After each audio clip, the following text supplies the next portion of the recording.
Yeah. That is so right. Isn't that crazy? I'll say this. We'll keep this for YouTube because that's the only place it goes, and I don't edit. But we were just having a conversation and connecting the dots on how we met. And we did, and that's insane. You had right? I remember that cardigan, and I went looking for it. Really? Yes, I remember. It was that gold type vibe. And it was real soft and comfy. Yes. I loved it. And you were sitting at the end of the table. Yeah, I remember now. Yep. And I'm just like, what about you right now? Like, what keeps you from being your best self? Or so I'm just like, I just did my hair and it's not all the way done. And they're just like, girl, no sweat the small things. Right. Yeah. Oh my goodness. Okay. We've been testing audio, y'all. And one of the things, Chelsea, I'm really transparent with the YouTube. This is like prior to the podcast audio coming on, but I let them know like it's not easy. I had an audio person that was supposed to come help with audio. They didn't show up, so I was over here scrambling, getting it together. You know who you are, and you're gonna regret that one day, okay? And thank you, Chelsea, for being so patient. And I feel like it's so hot in here. Are you hot? No. Maybe it's just me. Probably. But I've been doing a lot of. I've been doing a lot of moving. I was gonna open the door because I don't think no one else is gonna come in here. There you go. And a little airflow. A little airflow. So yeah, typically YouTube get turned on first because they already know they be in the trenches with me because that's how I need to start my YouTube. I just need to just put the camera on and be like, hey y'all, look. This real life. It don't always come this pretty. So we're gonna test audio with you guys so you can kind of see what's going on because I don't know how to connect the two mics. That was why I had the audio person, but we're gonna make it do what it do. We did get a little cooler. And did it get cooler, right? I see. You want to start talking, open it up. All right, let's try. See what I'm saying? Error. This is so funny. I have to laugh. I mean, at this. Laugh to keep them crying. Okay, because I'm like, I don't like looking unprofessional, but this is part of the process. It's part of the process. Okay. And the end is going to be beautiful. All right. So we're going to talk. We're testing audio because I want to make sure my podcast listeners are getting good audio. Chelsea, could you try talking? Try talking. Hi. Check. It's always check. Check one, check two. Check one, check two. Check. Mic check. 1, 2, 1, 2. You won't be for the queen. Hey. Okay, let's see. I never know what to say. Yeah, doing those. Mine, doing the audio checks. It's always check. Okay, you see that volume? Mic check. 1, 2, 1, 2. Yeah. Okay, it works. It's good. We had positioned the chairs. Okay, I think we're good. Are we? I sounded like. You sounded loud, right? Yeah. Yeah, that's what I need. All right, so we're gonna talk. We're testing audio because I want to make sure our podcast listeners are getting good audio. Chelsea, could you try talking? It's always check one, check two. It's fine. Because you're gonna raise that volume up anyway. So you can try talking solo just to make sure the mic is comfortable for you. Try talking. Oh, sorry. To repeat. I gotta go through what I heard. Okay. Go ahead. Okay, go ahead. Try talking solo to see if the mic is recording you the way it needs to. Okay. To do what it do. To do what it do. All right, let's see. So you're gonna be doing a podcast, so I'll just show you. When you're doing build out. Did y'all get okay, just throw me out there. See, now that sounds low. Right. So try to just talk louder. If anything, I can raise the volume. I know how to edit, so you're okay. I just need to just talk. It's okay. Yep. You'll be fine. What I'll do, I'll make it easier by putting from the gut. The mic, well, no, I think it better this way. And you can kind of. Talking. And then when we're talking, we could just lean more towards the mic, if that's to help Okay. I know it might feel awkward, but you look fine. You look good. I'm going to check. Yeah, we look good. Everything's fine. Yeah. We call this humble beginnings. Don't be nervous. It's alright. It's cool. It's cool. And I want to look back when I have my YouTube and I'm like, girl, look where we started. Look at this. We started. I think the biggest thing is just doing it. And nothing's gonna be perfect when you first start. Honestly, truly. That's how I felt when I started to create content on. It's still like that. Because I'm just like, it don't go away. It doesn't. I was just like, well, is it like, Mm-hmm. Is it gonna resonate with the people? It don't go away. It never does. That's why I was just like, I'm gonna just do it. Cause some of these stuff people be putting out I be like, nah, if they can put it out, Girl. I know we can. Listen. And I think that's the thing too, where you're just looking, you're just like, exactly. and then you start being ashamed of yourself a little bit, because it's like, girl, just do it. now you're doing well. Do you listen to yours over and over? Mm-hmm. Oh, see, I can't. Really? I don't. But that's the thing, I don't really talk, like. Oh, yeah. Mm-hmm. So it's more so just like kind of seeing the music, kind of seeing how it all goes and flows with the sounds. Because I think I was doing research before I started posting, or just like people watch with their ears, people listen with their eyes, something where it's like you have to, different parts of the video have to go with the sound or the song, so that it kind of like catches the person. Mm-hmm. Yeah, so mine is a lot of talking, and I don't like to hear. Yeah, no, if I do something with my audio, I can't, no. I swipe it. I'm just like, I'm not listening. Oh my God. I don't can't. want to hear myself again. Even when I used to sing in the choir or did praise and worship. You have a voice, I don't know something. I ain't gonna say it right now. If you catch me on the right tip or just doing something, yes. And I wrote music, I recorded music, yes. I shot a whole video because I thought I wanted to be like a singer. Listen. But there's a level of, I didn't have the confidence to be a solo. I like background. Yeah. I don't want to be all in the front. Behind closed doors, I'm doing all the things. In the shower, look. Okay, clean it up. But when it comes to the mic being on and me being the lead person, heck no. Really? Just give me alto, give me soprano. Right. I can go alto if you need me to. And I can kill it in that mode. I feel like I sound better in background because the nerves take over. Yeah, that's true. That actually makes a lot of sense. Because if you're in the back, it's like, oh, you can kind of like flow and harmonize. Yes. But if you... Right, you can retract.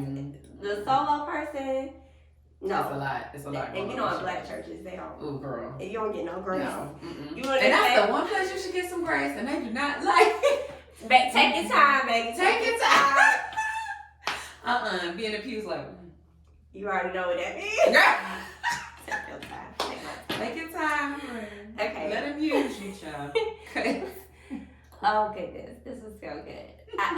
So when we record, we're going to hop into it, you two. We ready? We're going to handle this audio.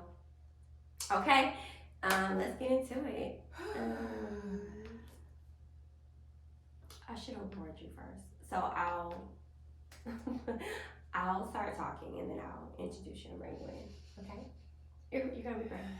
You're going to be great.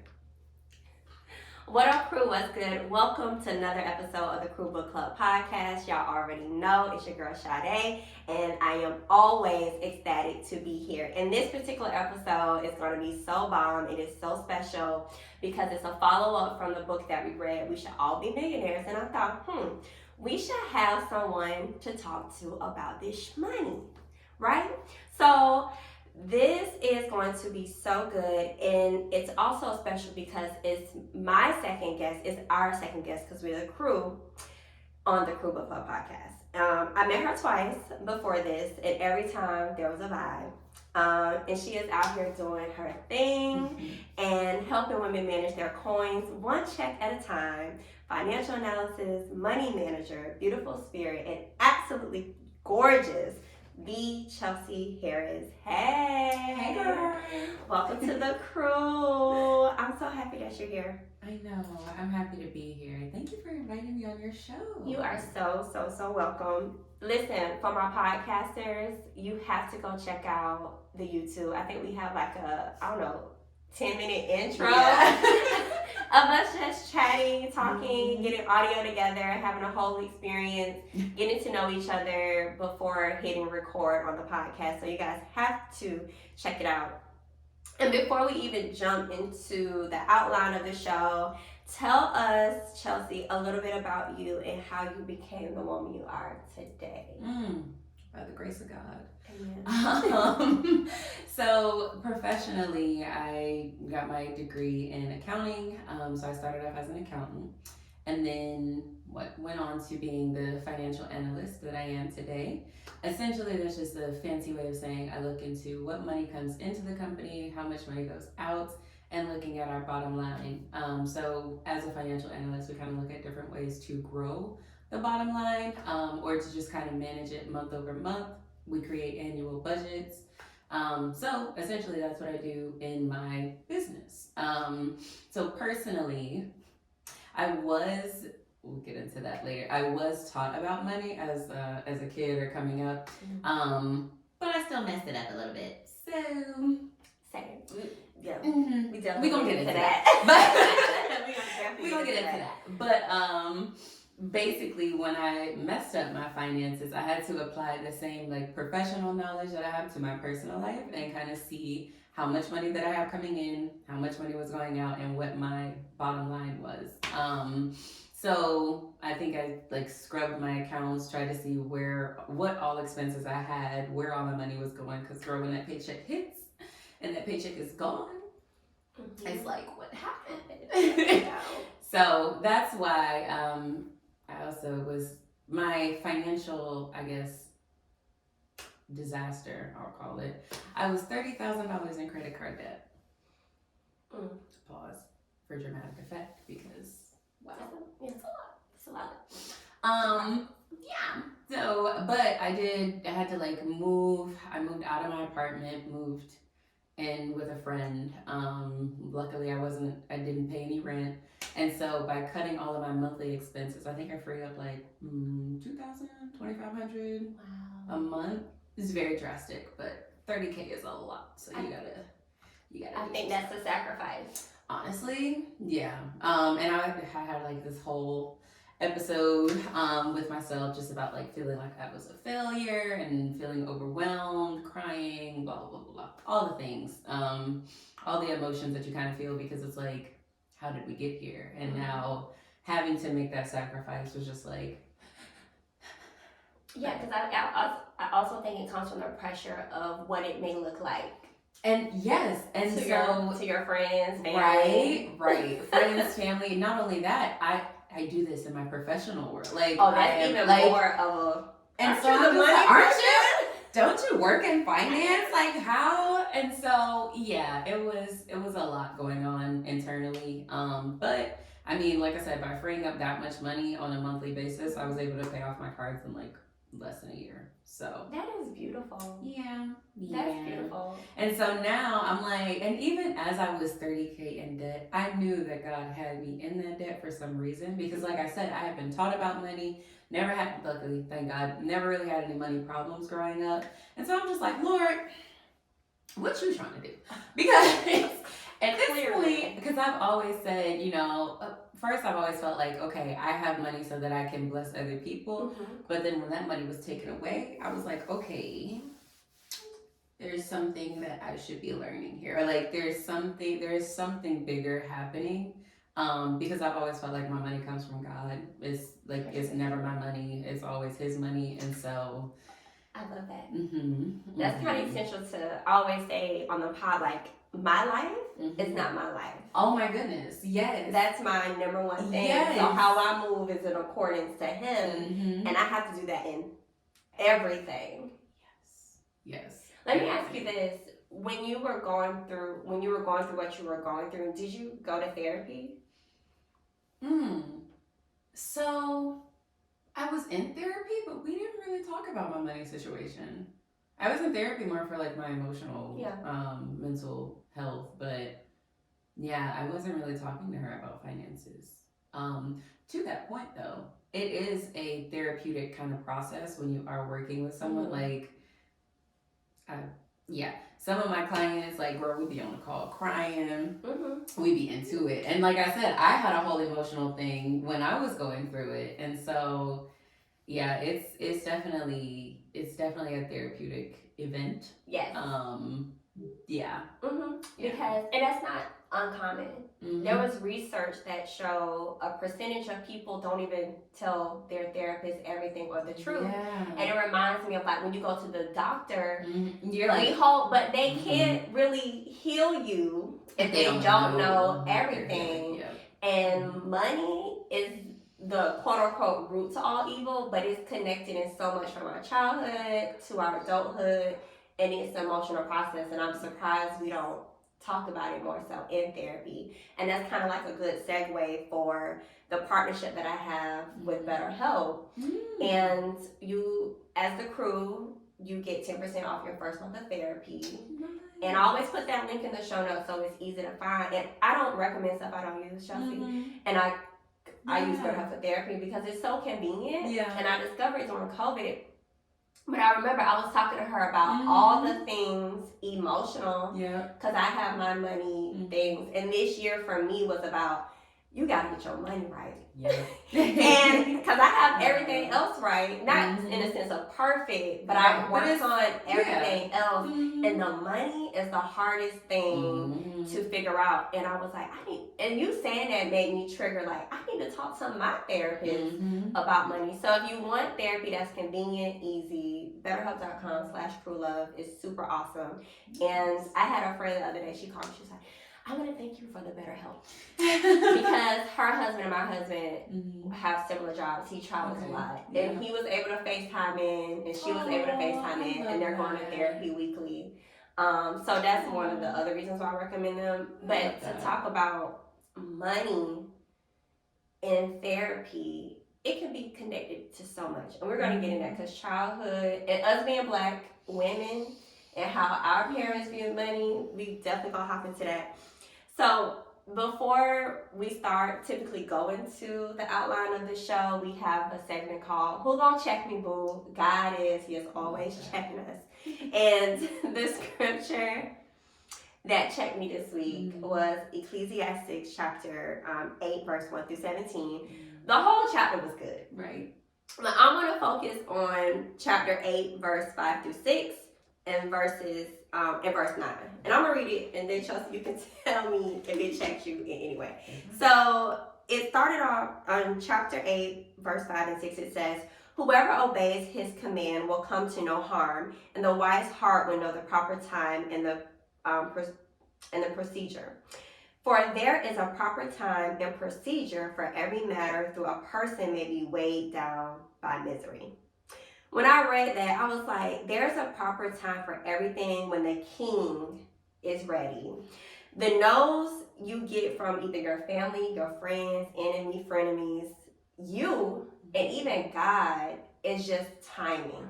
And it made me think your story of you telling about your financials and things and all the timing and how it lined up into where you are today. And typically what we go through is beneficial to others. And when I read this, I was just like, oh my goodness. Because I don't receive a lot of no's. And this is why I created my own table. Yeah. And that's so crazy that so yes, that scripture definitely just checked me right in the neck. Because it's just like you hear the no and it's just like, why is this happening? Or like, what is going on? Like, why? And you know that you're called to do it, but like, there are just so many roadblocks and so many no's, and it's wow, that's crazy. Yeah, that's crazy. Because I was even, I guess I'll tell another part of my story. I was trying to start another business prior to this one, and just opening salon suites because I've always loved to do hair. I'm like, that was actually one of the ways that I thought I was going to get out of credit card debt. Which is like, I was like, oh, I'll just start a business, and then this, there were so many no's. I mean, just like, nope, can't do this, can't do that, can't do this. And then I'm just like, okay. So I laid on my bed and I cried. Because, you know, the process. Tears are good. Honestly. And then that's when it was like, you have to find another way to pay your cards off. So I had to decrease my expenses instead of increasing my income. And with this, there's so many yeses. And I'm just like, okay. It's a God thing. Now I see it, right? It's a God thing. It's his timing, it's his order, it's his way. Truly. It's his will. Mm-hmm. And I feel like when things come, not saying they're easy, but when they come easier with the flow, yes, it's God. Yes. And that's part of the process. That's what's like that's what's the most surprising about this process, because I'm like, everything that I was hearing no to before is a yes, or it's just easy. It's like smooth butter. And who's to say that the salon thing won't happen? It's just in the order of how that it needs to needs to happen, because your hair be on point, girl. Y'all have to go to her social. But I'm just saying, like, you don't know what avenues that will lead into and what that will open, because that can still be something connected to your story. And that takes me down to verse 9. And it said, all this I saw as I applied my mind to everything done under the sun. There's a time when the man lords is over others to his own hurt. I read that last line, and the word lords is lowercase, because the lords can be how we position other things in our life that can hurt us. And I was like, you have to apply God's timing in everything, because if you don't, you will end up doing things out of order. Girl. That will hurt you. Girl. And it's not just the process, it's the timing of each step in the process, down to who you marry, what jobs you take or don't take, obedience to what God wants, even down to the timing on how you spend your money. Girl. And I'd be like, oh my gosh. Because the salon was probably going to be more of a draining situation, because it wasn't the right process. Right. Wasn't the right time, wasn't the right process. And then it's like, and now I'm talking to people, I'll even tell that story. They're like, yeah, so when you do open your salon, I'm like, oh, okay. Oh, all right. Like, because I have kind of like, because I had to dissolve the business before starting this one. And it was just like, that was another process that I had. I'm just like, oh, I'm letting go of my dream. But it's just like, no, it was just a delay. Later. Saying delay, but not And I felt the same way when it came to how I wanted to be in entertainment. Like before I told you, I thought I wanted to be the singer, the actor, blah, blah, blah. And it wasn't that entertainment wasn't part of the vision. It was just this difference. This is the entertainment and education and all of those things. And this is how God wanted me to show up. Oh, that just touched my heart. You know what I'm saying? And same for you. Like, what you went through is how you're able to use this platform and how God needs you to show up. And you can't tell other people how to show up financially if you haven't been through it yourself. Like talking to somebody who was birthright with $1 million starting off, I can't talk to you. No. Because you don't understand where I come from. Right. And for you being a black woman too, because mind y'all, we learned in our book, we should all be millionaires. Us women, and then on top of being black women, access to credit and all those things just 50 years ago. You know what I'm saying? So that whole process is beautiful. And I only know you for a few months, but just me going on your social media and stalking you a little bit. It was just like, wow. That's the craziest part about this whole thing. Because I always, before I post anything, I ask God what he wants me to post or what he wants his children to see. And I went from, I think literally in January, I had like 1,000 followers, like 1,400 followers. And I think that next month in February, I had like 30K. And then in March, I had like, 40K.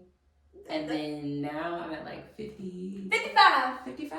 You're at 55. Yeah, it's crazy. That's crazy. Wow. And everybody's always like, oh, how did you grow your account so fast? How did you? I'm like, girl. God blew his breath on the post and they went viral. And there are just a lot of followers. Just like that. And being not just like that in the sense of not being obedient, but in the sense of it goes back. When he's ready, truly, it's going to happen no matter what? Mm-hmm. Oh my goodness. It's just like so many different pieces of like confirmation, affirmation. Mm-hmm. All of that. All of it. Right. Wrap it up in a box.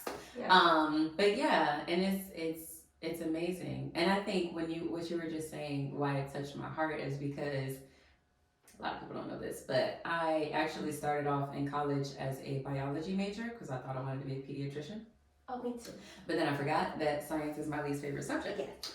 And then my mom actually, no.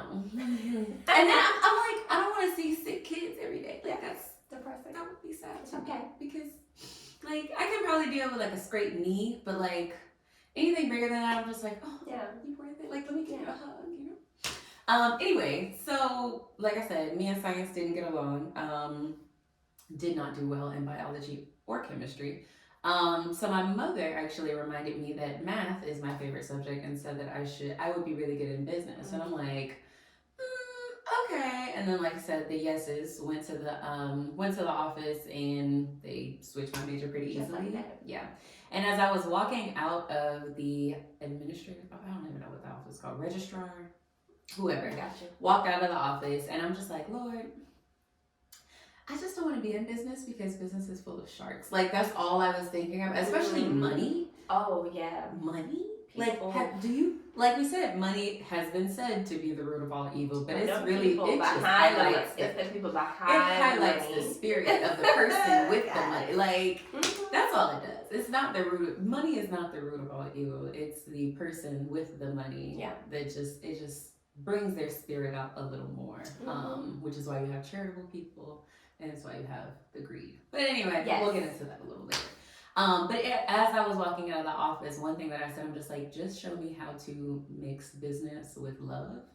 And I will do whatever you say. And now, there it is. We're with business and we're with love. And it's just like. And it's about money. And it's about money. Right. Yeah, I think I learned just understanding like, all these industries, whether they're sharks or not, deserve godly people to be in them. Yes. To change the narrative. And it's a blessing to see it and to be sitting here because I'm like, there's about to be some books. It's about to be some like. So I'm like super excited for you. And because I've read like Get Good with Money was one. We should all do it. And I see these other black women. I was like, I could easily see you. Yes. I actually just posted that yesterday because what is her name? Dominique Broadway? Oh, I really hate that I'm getting her name wrong. But she just made a book. I think it's called The Wealth Mindset. I believe it's Dominique Broadway. Can we like pull her up? Keep talking, I'll pull it up. But yes, she just got met Dominique Broadway. The book? Oh no, The Wealth Mindset. Okay, I'm gonna look it up. I really hope that's a girl's name. It's okay. But I know her first name is Dominique. She has been on the grind for some years, and she just like has this hardcover book, and she was so excited about it yesterday because they came in the mail, and she's just like, my book just came, and I'm so excited, and I'm just like, that's gonna be me one day. She's like, I've been waiting 38 years for this moment. Oh wow. That goes back to God's timing. Honestly, I don't know why. Is it Dominique? Yeah, Dominique Broadway. Yes. Yeah, that's her. Oh yeah, I remember. I've seen her. So that's awesome. So that that's her talking about it right here. Yes, I saw this. I remember this, guys. It's the person we're talking about, the author Dominique Broadway. She's on Instagram, and that's her name on IG, so you can check it out. But yeah, so that's definitely. Have you talked to her? Do you haven't? It's like one of my little dreams. You never know who's watching. I know. I be liking. I be kind of like, congratulations, girl. You never know who's watching. Did you order her? You ordered her book? I haven't, not yet. I need to. Order the book. You never know. You got the pause. Right, you know what I'm saying? Like I'm telling Mm-hmm. you. But yeah, I could definitely see you doing those things. It's just a matter of time. Yeah. Right? So I sent you questions, but I feel like we can kind of pick and choose which ones we can kind of go through. Okay. And we can talk about your business because I like your tagline, how you help help women manage their coins one check at a time. And I like that because all of us don't start off with checks. Right. Plural. Right. You know what I'm saying? Right. And that's why I thought it was so important to bring you on, because I'm more so a check at a time depending on. And so I have to be meticulous, and I call it being a squirrel when I get a commission check for real estate, because my bills can fall out at the end of the table, so I can't really plan financially. So what are ways that you suggest to manage a check, one check at a time? Or manage your budget and lifestyle one check at a time? Great question. So basically you have to see, like I said, what your expenses are, list all of those out, see what dates they're coming out. A lot of people overlook the dates, but I'm like, you really need to know what days everything is due, because like in your instance, it's a little different because you get commission, but I think like for the people who get paid bi-weekly, it's easy to see like, okay, out of this check, you know, these expenses are coming out. Like let's say you get paid on the 1st and the 15th. So you see what bills are coming out. Like say your cell phone is coming out on the 2nd, your car insurance comes out on the 5th, and just kind of seeing between this check and this check what's coming out. And then you do every check just like that. With commission though, you can kind of take the same approach. I would say just kind of look at what your expenses are on a monthly basis, and then kind of apply your paycheck to that. So whatever checks or whatever expenses you have throughout the month, list those out again, see what dates they're coming out, and then kind of plan, even if you can take like half of your commission check, put that in savings and just apply the other half. Automatic. Yep. So I did, because I'm trying to do the business financially correct. So I'm paying when I get a check, I'm paying myself as an employee. And so then I'm saying, okay, like following the dates, and I think that's where I need to go back. Because I can pull out my bank statements and see where my money is going, but then I'm like, when I get a check, I'm just, hey, can I pay this in bulk? Can I do that? Or so I'm trying to figure out like what's the best way, but I'm gonna definitely go back and do the dates. I like that. Definitely see what dates everything is due. And just kind of give yourself, I mean, you can pay in bulk, but I like to keep cash on me just in case. So if you can, because I'm really big on like delaying expenses, or just like, because like, and I think I might have learned that from my mom, because she's like, when you buy a car, let's say the car is, I don't know, $12,000. You could have $12,000 in the bank, but you could still finance it anyway, just to kind of keep that cash on hand. Because you're probably gonna end up getting another car anyway. Anyway, so that's good. That's good to know. So were you? I know you said you were. Were you always? I know you said you had to learn. You had your money things and things, but growing up, what were you taught about money? That's actually a really good question. Because growing up, like I said, and I'm sure they went through financial things, but the general idea for my sister and I was just go to school, get good grades, don't worry about it, we got it. And so I didn't really learn about money until I did go to college, and they kind of gave me like a little allowance, but again, I think I would get my allowance and it would be gone, and I would still be calling them like, hey, can I have some money for a pizza? And then like just paying for college, I think my dad had the GI Bill, shout out to the Navy, but he would pay for it, like he kind of did all the things, and so I didn't really have a handle on, like I didn't really have too much experience. Same. I was told, just keep good credit. That's your money. That is your money. You can get anything you want with good credit. Not understanding that, I could just spend. And I would be in college, people like, oh, your mom pays for everything. That hurt me more now than it did, because it also the tension that comes with the power of them paying for everything and the control. Maybe not consciously, but unconsciously there's a power dynamic.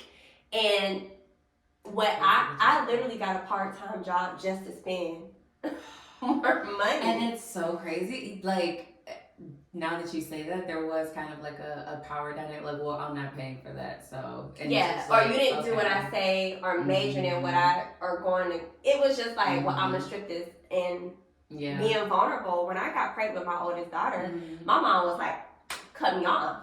Thank God my oldest daughter's father stepped in. But at the same time, it was just like, just kind of mentally, emotionally. What do I do? Like, where do I get money? And now the checks that I'm getting are actually checks that I have to manage. And that's when credit cards.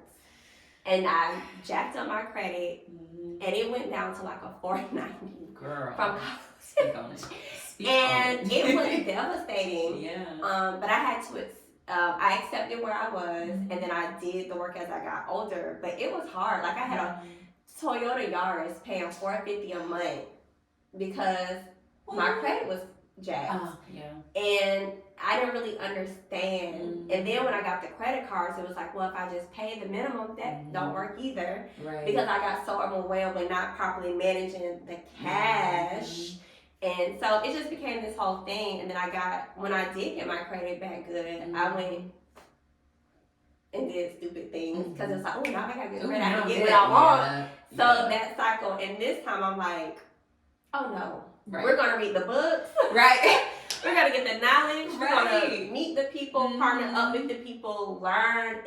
And that's one thing I like about We Should All Be Millionaires was the association of forgiving myself. Because they didn't know. They didn't even have access to things. And so, it was just like a whole thing. And I mean, it's funny that you said it. Because I'm like, so they did. Like, when I actually was like really, really excited about like my credit score and, you know, all the things. I'm like, ooh, my credit score is this, my credit score is that. And I'm like, well, you don't really need to worry about that right now because like you don't really have anything that you're to buy, you know, and like you're not buying a car. But like it's good, it's great, but like, you know, and then they still of course said like when you do get the credit card, only pay for things that you can pay off by your next paycheck. So I'm like, okay, yeah, whatever. But like I said, they had taught me, like they had kind of talked to me about it, but as far as like application, I don't think that didn't happen. But I think where I really messed up was like my move to Atlanta. I didn't save enough money. They were telling me, they're just like, oh, you need like $10,000 before you move. Like, you know, what do you know? You skip part of the process. And so, like you said, those credit cards, I had the good credit, I had the good credit. I don't know why they gave a 23-year-old $25,000. No, it was one $25,000 card, and the other card was $7,000. And so you're rich. I got money. In your mind, you're rich. I got money. I don't know what y'all talking about, but like I'm good. Yes. No, I wasn't. Because of course the move, I'm like, well, blew through the savings. And I thought because I was getting a higher paying job that it would all kind of balance out. Work itself out. Yeah, no, it didn't. No. And they also gave me like a little reload package, like a little $5,000. We'll give you $2,500 now. We'll give you the other $2,500 when you get here, like after 6 months or whatever. Still didn't really balance out. Yeah. But then I also am very used to like a nice lush lifestyle. Yeah, we like nice things. You know, and I value experiences because again, that's kind of how I was raised. We travel, we do this, we go out to eat, we eat lobster, we eat steak, and so I'm like, you want to keep these things, you know, going, not realizing that's kind of the life that they didn't share how much those things cost. Because my grades were good. Like I had good grades, so like we're good. It used to be $25 for every A at one point. Ooh, really? And I would get $15 for B. Nice.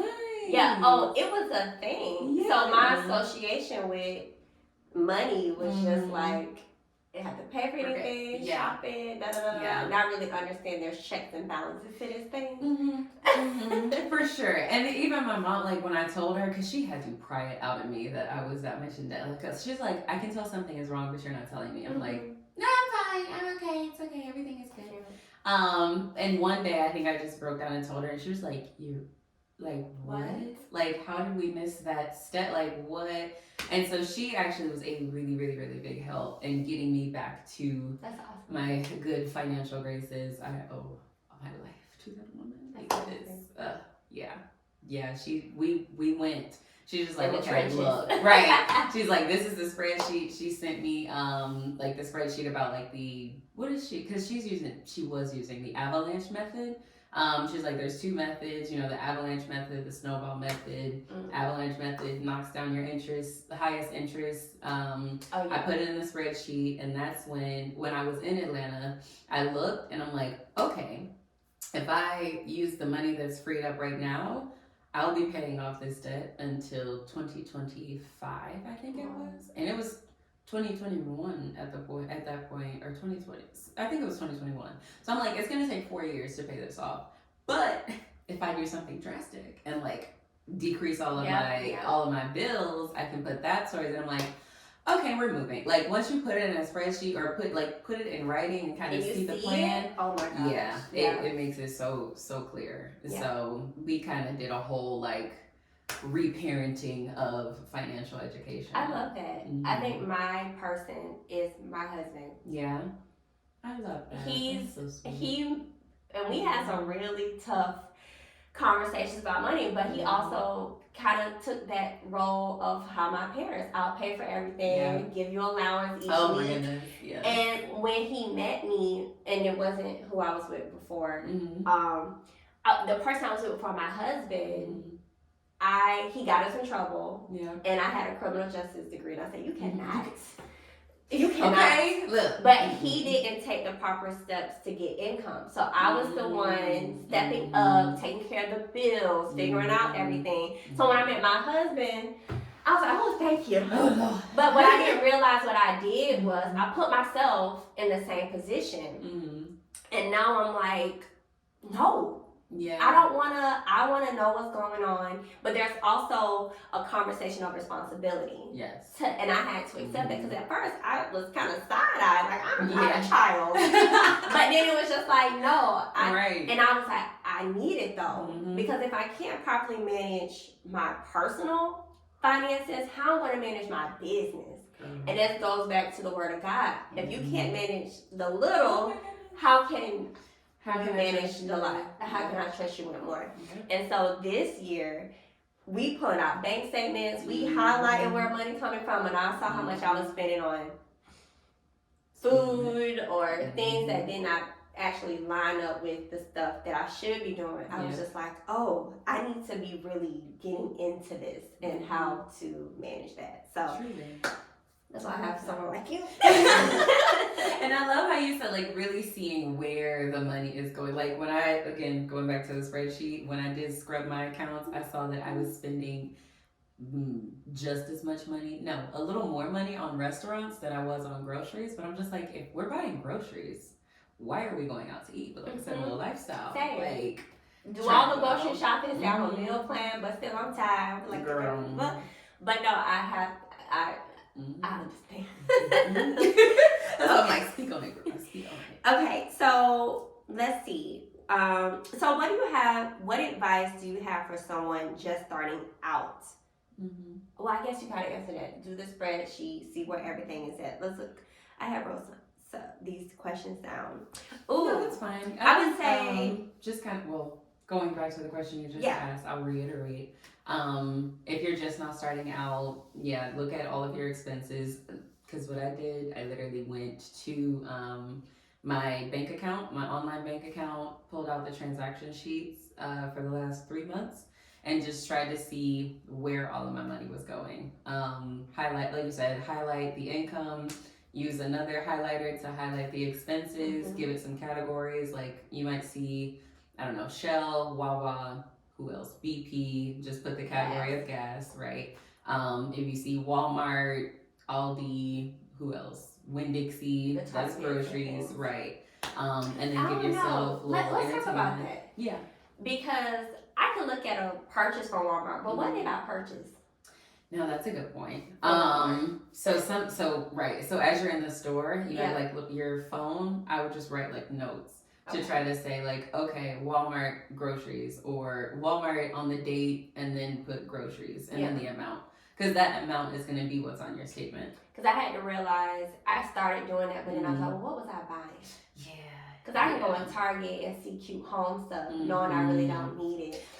Now, I'm going to tell you what helped. Mm-hmm. And what helped me is doing order pickup. Mm-hmm. Oh, yeah. Because if I do order pickup, I'm you getting can these control things, yep. and I don't have to see the pretty displays. Because Mm-hmm. I was a visual merchandiser for North Shore for a little while. Nice, okay. We strategically place things to catch our eye to buy them. Yeah. And I was like, I don't want to fall for the temptation. And that's another, like, knowing the temptation, but like, and then you're just like, oh, but it's just so nice. Like, yeah, and I will, if I do have to go in a store, and y'all can judge all you want, I will go to Walmart because I know Target will get me in trouble. And I don't want the aesthetic. I want to be able to go on Walmart, get what I need, and get that out. Right. You hear me? Right.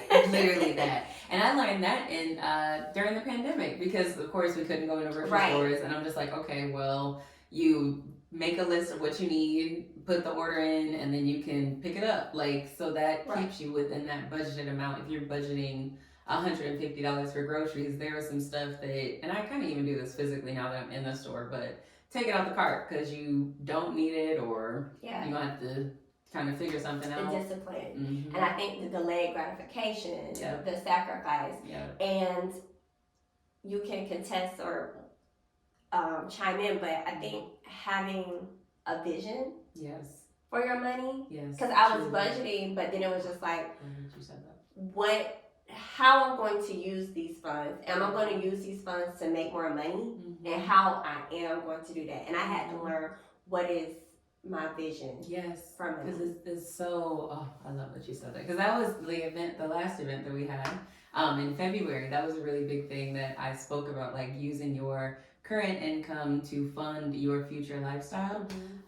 Because you do have to look at the big picture. And I think a lot of times if we don't look at the big picture or we kind of lose sight of the big picture, then we just kind of spend and spend and spend. Yeah, like, I saved $2,000. Right, like, but it's like, no, what is your goal? Like, what are you working towards, truly? And then not even just what you're working towards in the next 6 months, but what do you want your future life to look like? Yeah.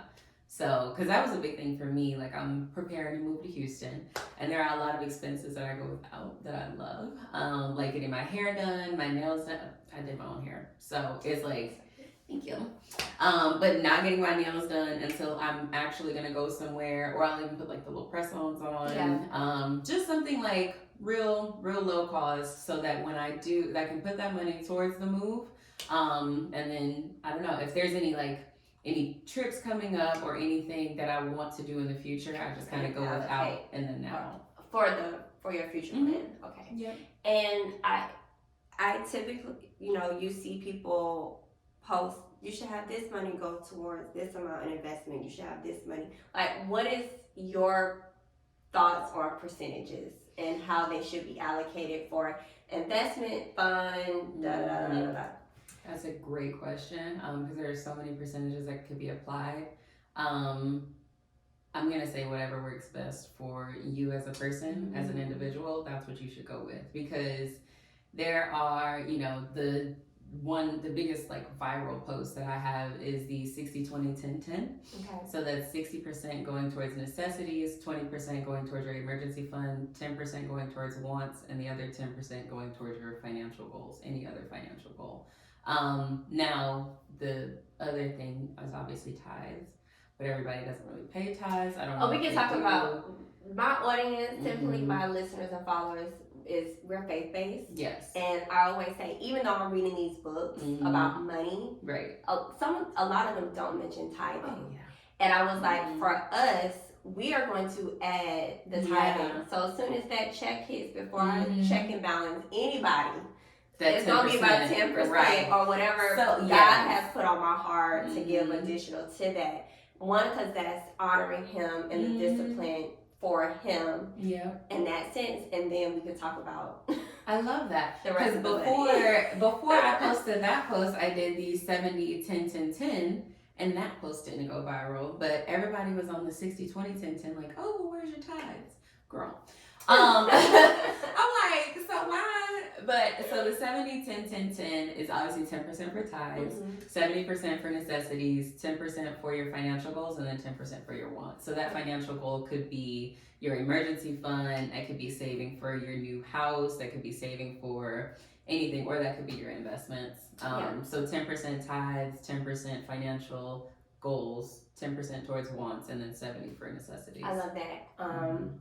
That reminds me of when you said what you want, and there's a show on Netflix called My Rich Life, or yes. That show changed. That helped change. Like I told you, I've been golfing everything money. Yes. And it really made me like, what's a rich life to for me? you? Because society can't tell you trips to Dubai and all of that may not be. That's not your thing. Your thing, okay. And that's okay. And what car you drive or whatnot should not be predicated on demon society. And I get feedback. Well, you're like we don't know what type of car drive, but it's just like that's what my husband and I decided for us. But you didn't see the 2013 Altima that I drove to the trenches. And I'm telling you right now, because I'm driving a little 2014, and I'm like, every time I think about a new car, I'm just like, that's another payment. That's a car payment. We paid that car off. Yes. And I have that Altima sitting right there in that garage. Listen, and when people visit or when I need it, or those times that I'm managing money, I'm like, it's cost efficient to drive the Altima. Because filling up that other car is it's a little heavy. Right. And it's not that, well, you shouldn't get a car you can't afford. I said, no, we have the Altima has become it's no longer a liability. Yeah. You know what I'm saying? And I can use it how I see fit. And I think like we did it in the right way and delayed. Yes. It was delayed gratification. And it's so, I love that you said just kind of what fits for you, because that was another topic that I spoke on during our event in February. It's like, you have to think about, before you even think about like how to manage your money, you really have to think about what does financial success, what does financial freedom look like for you? Do you want to own like greenhouses one day? Do you want to just travel the world with your kids? Or do you just kind of want to live like, you just feel like a healthy lifestyle is kind of rich to you? Like, what do you want to put your money towards that's going to speak to you, that's going to make you feel like you are financially free? Exactly. And I think that's the beauty of listening to podcasts like this, following people like you. That's like, it's not about us pushing this image of, it's like accepting the people and realizing this is how you can live with how you want to live, and we're just here to help you get to your way and your goal. That's beautiful. So let me ask you this: what systems do you have in place that helps you stay organized financially? My spreadsheets is probably my best. Which is free. All the time I'm like, well, you can go to this app, you go to this app, because there are a lot of apps out there that are very helpful, but there can be hidden costs in those apps. So I'm kind of weary of like, I guess recommending them. I do think Mint, MINT, is 100% free, but I think Rocket Money, they've started to do like some. They charge, it's like you can pick how much you want to pay, but then there's some other things. And I'm just like, I don't want to endorse something that you're gonna be taking, like, because I speak against frivolous subscriptions, so I'm like, if we're trying to get the money right, I don't want to make sense. Right, and then even with Mint, I've spoken to some people who are just like, well, it's not really matching what's in my account, and so I'm like, I'm a financial analyst, like I said, I do numbers and spreadsheets all day, so it's easy for me to do that, but it can be a little outdated for some. So there are softwares that are out there, but my personal system is probably at the end of the month, maybe that last week of the month. Again, because I have, it's crazy. I have like, because when I pull up my workbook, it has like sheets for each month of the year. I think it goes out to February of 2024 right now. I love that. Like the first tab is like the annual outlook. So I'll have my income at the top, and then my bills that come out. Well, no, I think it's my income at the top, and then my financial goals in the next section, and then how much that total is. And then it goes into what my monthly bills are, and then what's left over after that. And then at the bottom, it's just like some number, and I'll just apply that number to like my gas and my groceries and any like. I like the spreadsheet concept and taking the time to do that, because the apps, it's technology, and I feel like once you're doing it yourself, it makes it more real, Yes. and it's actually probably more accurate. Honestly, and that's why I'm like, I'm gonna endorse the spreadsheets all day long because that's really financial control, and that's like, sorry, he just checked me in the throat. I was gonna say I used to have control issues. We're still working on those. We're still working. But with that, I'm like, you can control what's within your control. So I'm like, it just kind of helps me put it on a spreadsheet, see what's going in, what, like I said, what's coming in, what's going out, what is my plan. Like I said, for my financial goals, I can automate those on my app to make sure when I get paid on this day, this much is going towards this account, this much is going toward that account. Mm-hmm. And I like that you do it monthly. Me and my husband and I are doing it monthly. Yeah. Now. Nice. And our first month is coming up this month where we're doing it. So I'm super excited. Yeah. I did it for my business and for my personal, but we were like, we're one unit. Yeah. This is something we need to be doing together. And so I'm super excited and nervous. And I'm like, should we have a therapist on phone while we do this? But anyway. You can. You definitely can. Seriously. But because it's one of the hardest conversations to have. But I think it's, once you open the box, it gives you financial empowerment. It really does. And I love how you said, should we have a therapist on the line for it? Because it's like, your backgrounds are different. Like you said, your childhood is different. How you view money is different. Just kind of your energy behind money or your mindset behind money. Because I'll shut down. I used to shut down in a minute. And he used to me shutting down. So now that I'm not shutting down, he's like, oh, snap. We got to really have this conversation. Right. So I love that. I love it. So that leads to what we have, the challenge of the week. Okay. And I'm listening, and the challenge of the week that I wrote down before we even started our conversation was make a vision board for your money. I love it. I love a good vision board. So, for example, for me, I know I need to build a team for my real estate business, and I need to build a team for the Crew Book Club. Yeah. But what I learned was in a recent class is if you're building out a team for one, you need to at least what it's going to look like for 3 more people, so those hires can be in place. So that way I can have those funds saved before I hire, because we hire. As entrepreneurs, sometimes we can tend to hire too soon. And so that's going to be my vision board for my money, because I want to be able to have a team to be able to make more money than I have a vision for that money. Right. So I'm challenging the crew. Chelsea, if you want, you probably already have some things in place. But whatever that is, the challenge this week is to make a vision board for your money. Nice. Okay.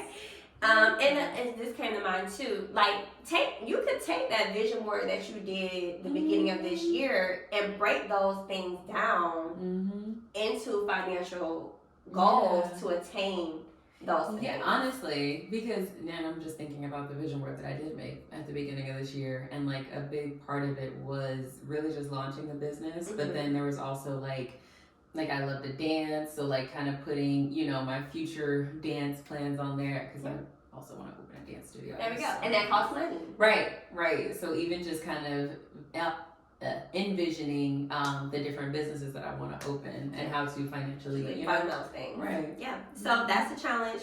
And I want to get into, because we've been on here and it's been 45 minutes. Really? Yeah. It don't feel like it, but yes. And I'm going this long because it's 2 of us, and I feel like you have so much insight. The conversation is good. And I want to go to what would the crew do? This is Ask Advice. And I asked the crew what some financial questions they would want me to ask. And we had Lisa Marie 85 say, what is the best way to start a budget other than just writing everything down? And I felt like you answered that through the spreadsheet. Yeah. But is there anything you want to add to that? If you are more of an automatic person, you can do the app. I would suggest Mint, if anything. because they can kind of, you know, pull what you're spending, what you're making, what you're spending. Also look into your actual bank, like, because banks have a lot of just software within them that can kind of, yeah, those charts, so that you won't have to write it down. It's kind of already categorized, some of them, right? And I think you can add categories to them, and if you're trying to budget for a certain thing, they could do that too. Yeah. I would add also really be realistic about your budget, because I feel like people be generalizing. Oh, we only spend like $500 on entertainment. That is a lie. Did you really? You know what I'm saying? Let's be realistic. Let's really find out, do I really need this? Yes, definitely wants versus needs.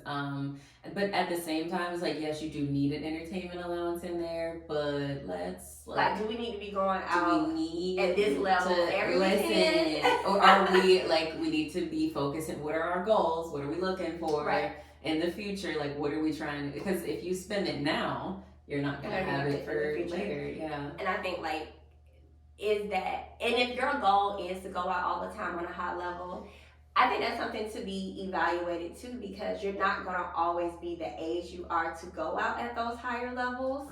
So let's plan long term for that. And I'm a generational wealth builder. Like my kids. Listen, okay? I want my picture on the wall in the house. Like, that's the grandma. That's the great. That chance to project around this family. Yes, I love that. So thank you, Lisa Marie 85 for sending that in. We had another from Eleanor Maxwell. She was actually the first author that came on the show. I can't wait for your next book. I'm waiting. She said, what is the best way to get business funding? Ooh, that's a good question. I actually learned from Ellie Talks Money, who was talking about business credit. There's also Trishana, Trishonna,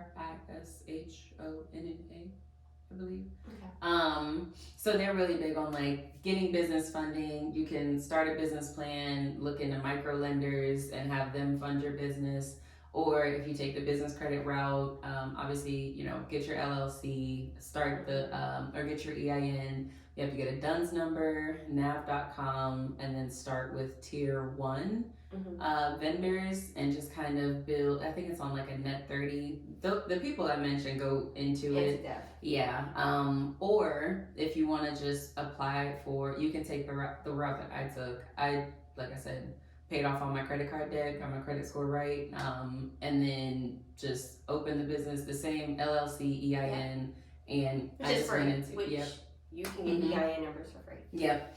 And then I just went into Chase Bank and I was like, hey, I want business funding. And they gave me a little card. I'm like, okay.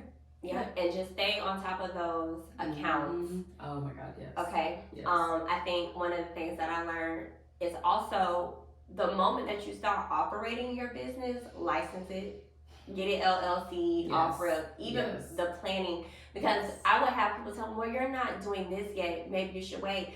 And no, once I knew the consistency I was going to have with this pod and where I wanted to go, because I had a vision for it. Oh my goodness. I went and got the LLC, and my tax person, the monthly expense to run my podcast, to be on all the platforms, the equipment that I buy, the books that I buy, all that was expensed out. And I was able to actually get money back on my small business. See? And that's where you have to understand, all you guys who are doing hair on the side and getting money from that, properly get an LLC, even if you're only making $100 a week. Because your equipment costs, your expenses cost, and you can be getting taxes back. So definitely start doing those things first before even applying for funding. Absolutely. Okay, so this is such a good episode, and I'm gonna leave the link on this because it was just really, really good. And I always end the show with a quote of the week. And this quote comes from you, Chelsea. It's a post from your IG, and it was the payday to-do list. Yes, payday to-do list. And she said, always remember, get to the bag and manage it well right after. And I'm going to add this because when I read that, I read it a few times. Get to the bag. And I was like, the bag can be money. It could be peace. It could be joy. It could be love. Yes. The bag can be all things positive, right? And that's how I view the bag. And the bag can be different in any season. So, crew, I want you to get to your bag and handle it well right after.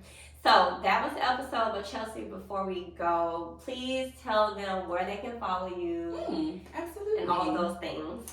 So obviously my name is Chelsea Harris, and I am on IG at HEYY_I am Chelsea, CHELSEA. My business is Masterpiece Financial, because I feel like if you master or manage your finances, you will move towards mastering your peace. So it is master, PEACE, financial.com. That's where you can find a booking session with me if you would like some one-on-one help.